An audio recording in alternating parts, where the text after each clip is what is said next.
Welcome back to Inside Indiana Overtime. I'm Seth Tao. I'm in Bloomington, and I just watched the Indiana-Iowa game, obviously. Indiana was locked into another close game. Very familiar situation. They've been here many times this season. They led it as much as to 17-4 early in the game.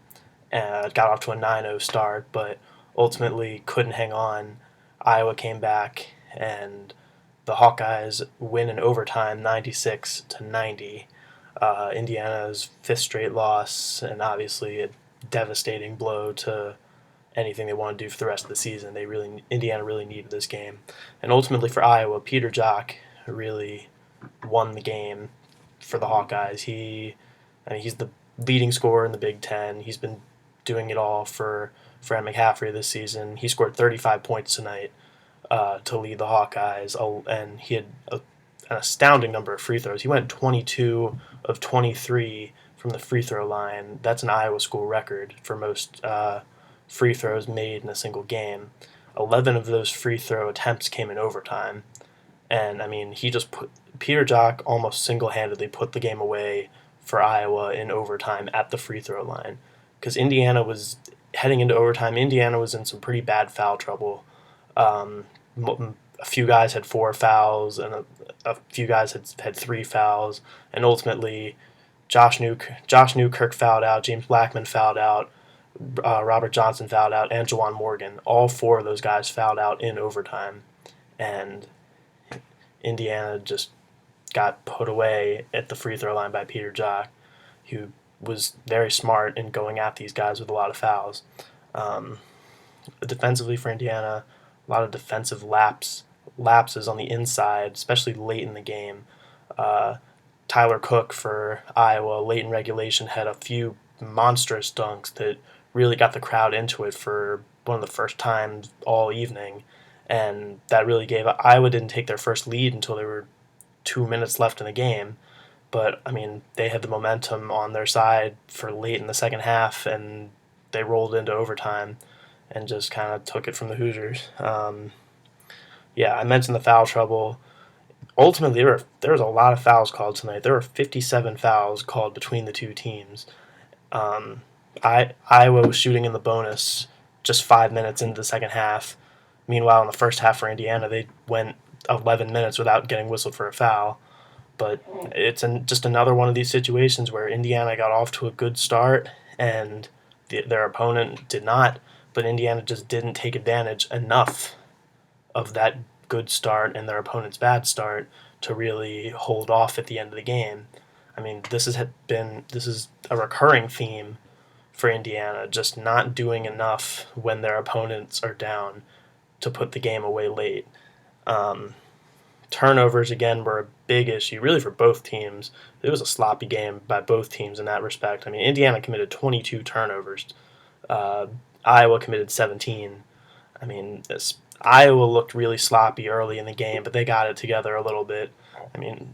They as much as you can for having 17 turnovers.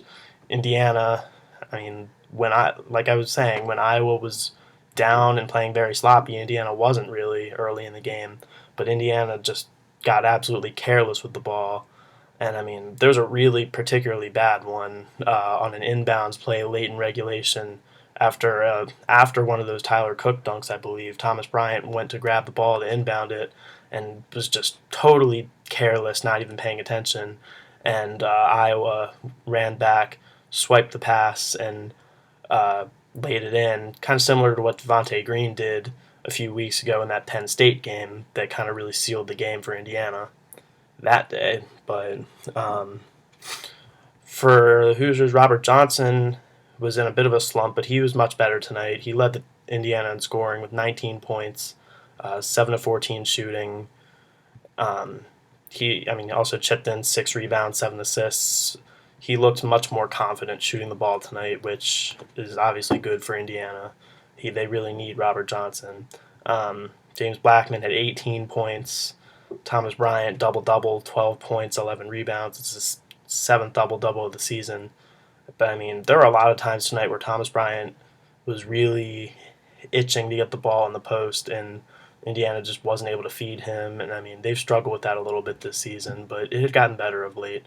But Thomas Bryant was definitely aggravated at times, but that he wasn't getting the ball as much as he'd like. Um, yeah, so now Indiana drops to 15-13, 5-10 in the Big Ten. The Hoosiers clinch a losing record in the Big Ten for the first time since 2014. Um, yeah, the postseason hopes are what they are at this point. I mean, it would take a massive turnaround for the NCAA tournament, and I mean, it's not even a lock for them to get in the NIT at this point. Just 2 games above 500, and I mean, losing record in the Big Ten, and they're in serious danger of playing on Wednesday, first round of the Big Ten tournament. I mean, because Illinois beat Northwestern tonight, that puts the Illini 1 game ahead of Indiana. Indiana's now tied with Ohio State at 5-10, and I mean, they're going to need some help to get out of the bottom four in the Big Ten.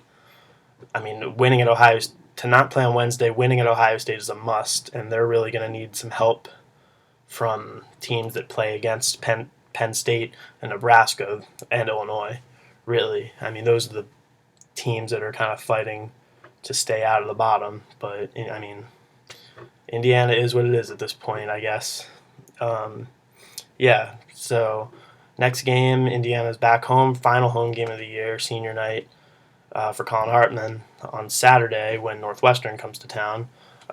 Should be a big game. We'll see what happens. But yeah, for now, that's all I got. I'm Seth Tao, and I will talk to you this weekend.